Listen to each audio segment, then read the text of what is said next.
Does anyone have a big, beautiful question? There we For go. a little one.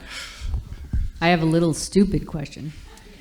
I was thoroughly intrigued by this idea of non-being wanting to be called into existence. And I couldn't help about thinking about people. You know, I mean, we're born in the, I guess we're in the 21st century, are we? Is that how it works? And here we are in time. Did we yearn to be called by God? I mean, he knew us before we were knit in our human womb. Did we yearn to be born like this so we could experience this beauty? Am I getting this right, or am I off on this? That's a great question. Yeah. Wow. So in one sense, definitely not, because if one were to affirm the pre-existence of the soul before birth, then you'd be a heretic. So, and I would, or I'd be a heretic. So in that sense, no. But in the sense of, I think actually that's capturing what Dionysius is trying to get at. For a lot of people, they just look at this and they say, this is this weird Platonic metaphysics talking about non-being, wanting to do anything at all. How can you do anything if you don't exist? Being is what is. If you're not, then you're not. But what I think he's getting at is that, and this is a little bit of a difficult thought experiment, but you can probably sit in your chairs here and you can imagine just total non-existence, a total void with nothing. But then envision of what's still effectively a void, but with God, causing that emptiness to be in the first place, so that the emptiness becomes not mere emptiness, not a mere void. It becomes a womb, becomes something that where nothing exists yet, but it's already been ordered sufficiently that it's calling things into being. And so I think that's a big part of what Dionysius is trying to understand. And to just add what I said this earlier, but it's a point worth repeating. What I think he's exploring is the mystery that things don't just appear and we say, oh, well, I got to quote Chesterton here. So Chesterton says, if I saw one elephant with his long nose, I'd think, odd. But when I see two elephants, I begin to suspect a plot. That's what Dionysius is getting at. That when things appear, they don't just adventitiously appear as like, oh, there's another thing. They appear and they make sense, as if they came from somewhere, as if, I don't know, they were created out of love. And what Dionysius is trying to express is the way that even what doesn't exist yet is already part of God's economy of creative love. Thanks, James, so much. You talked about beauty and truth and goodness as triune notions, but we're so saturated with ugliness. And is there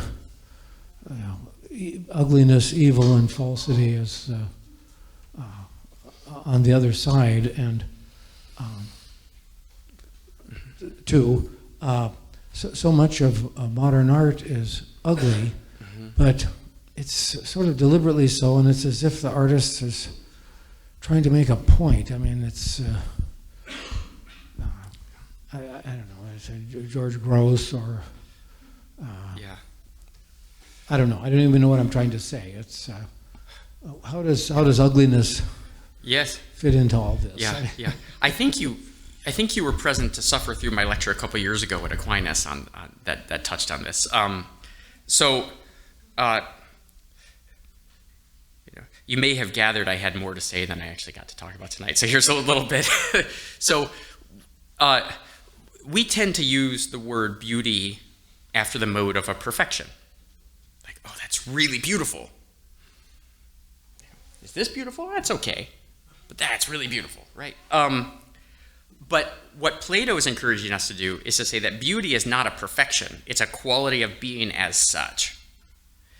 And what I admire, admittedly, it's a very mild admiration. What I admire about a lot of modern art, at least in the early 20th century, is that when they made those very striking you know, provocative, not terribly intelligible forms, where you'd say, oh, it kind of looks like a person. You know, Picasso's a good example.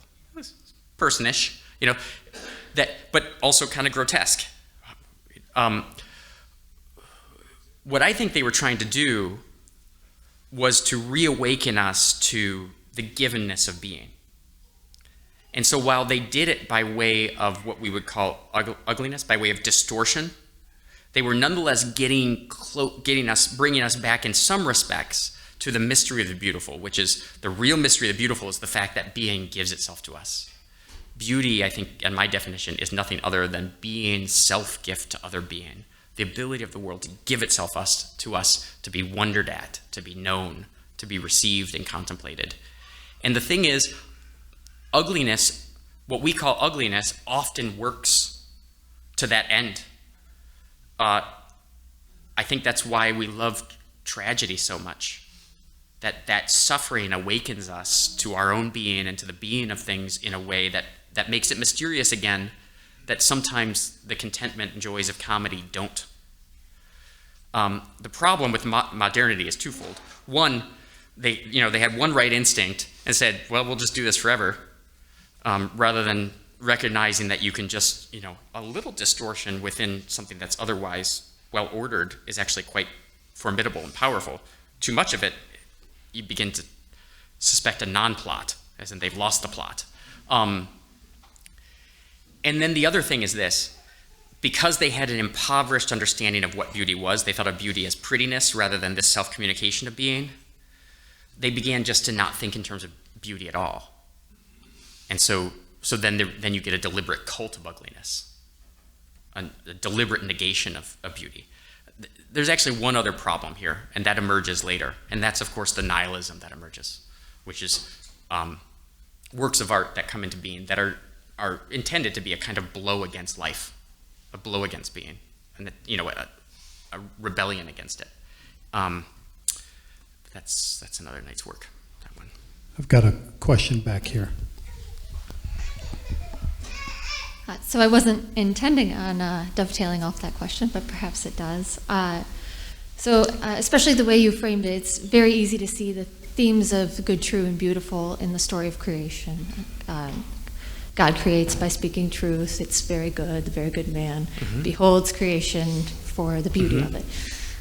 Could you help me understand how those themes play out for the fall? Yes. I got to punish a bunch of high school students last summer in Houston, talking about what the book of Genesis has to teach artists. And one of them is this. So this idea of God as the divine beauty from which we exit, the exitus, that we're created, we're cast into being, and we circle out into the world. But our whole aim from the beginning is just to return to God and live with him forever. So the exitus and redditus, that great circle of human life that the ancient Greeks kind of understood and that early Christians certainly understood. Sometimes that idea of exodus and redditus gets jumbled up with, and I think errantly, with the idea of the fall. That the exitus from God is the original sin. I think that's a tremendous mistake, because that suggests that our very existence as not being God, as not being totally one with God, is itself a bad thing. Whereas in fact, and Chesterton is really good on this one too, it's actually a really good thing. One of the wonderful things about not being God is then you can worship him. Whereas it'd be boring for God to worship himself. So it's the good of our life to not be God. And so confusing our creation with the fall, which is something that's been done multiple times, including the ancient church father, who for this reason has never been canonized, Origen. The idea of that embodied creation is somehow sinful. But you kind of sympathize with Origen in one respect, because the fact that we exist as created individuals, that we exist as a multiplicity, as opposed to the simple and eternal unity of God, is what opens up the possibility of evil. that evil is a consequent. Evil is localized. The one divine God is universal. Evil can only exist precisely because there is created being that is multiple. And it's only through the possible conflict of this multiplicity of having multiple creatures that evil becomes possible. And so, bound up, in other words, with the fact that we're not God, that we're created, is also the possibility of sin and failure and evil. Which means, therefore, and this is what the book of Genesis says, or teaches us in part, is that it was good in itself that God created creatures. But by way of the existence of creatures, the possibility of evil opens itself up to us. Which means our existence as creatures is wholly good,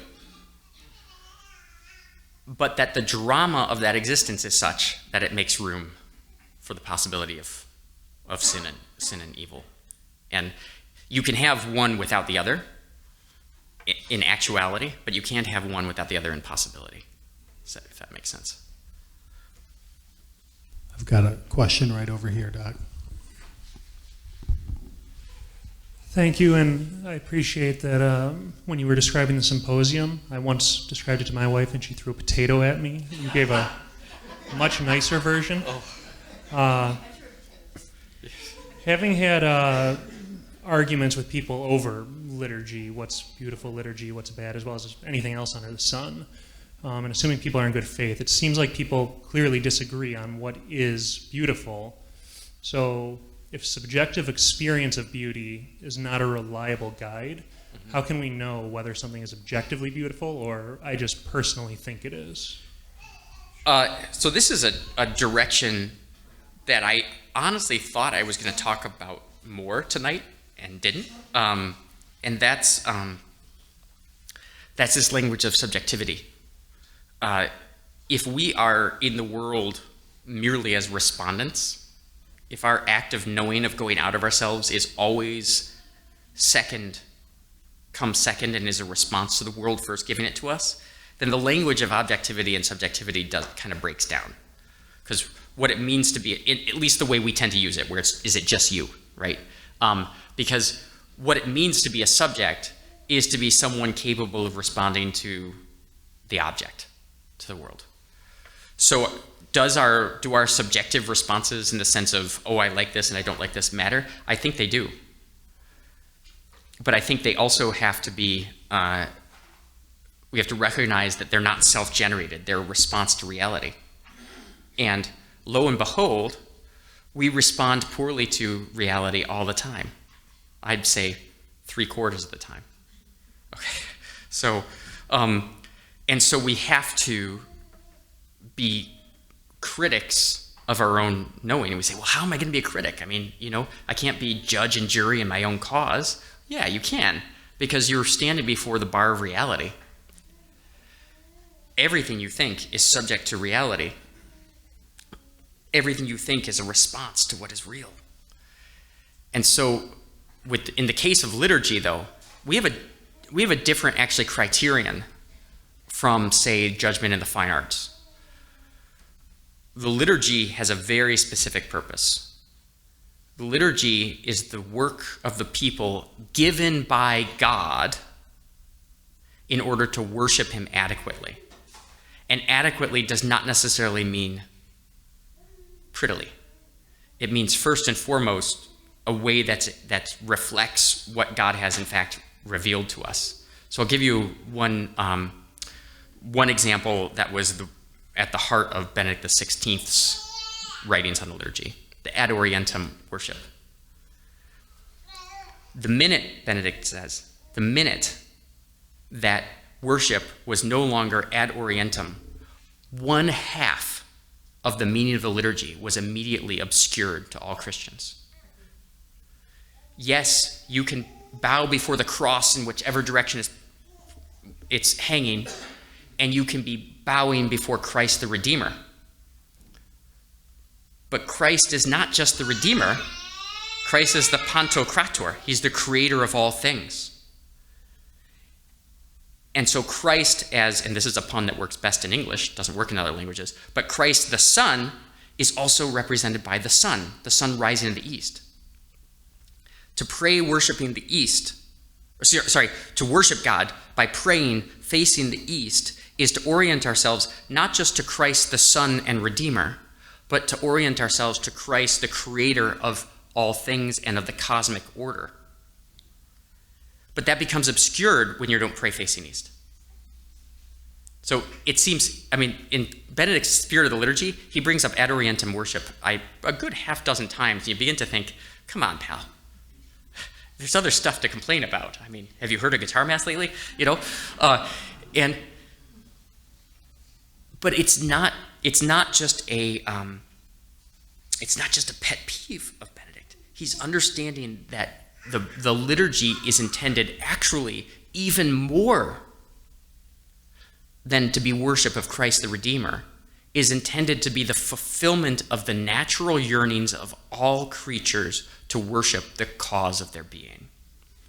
And if that's hidden, then all kinds of things become obscure to us. Why is it that a non-Christian would want to worship Christ? Why is it that the pagan world should have turned to Christ? These things become unintelligible to us, simply, literally, by our turning our bodies away from the East. So that's not subjective. It's not like, oh, I like looking at the priest's back. It's not that. It's that he himself is facing towards the east to orient us. That's not taste.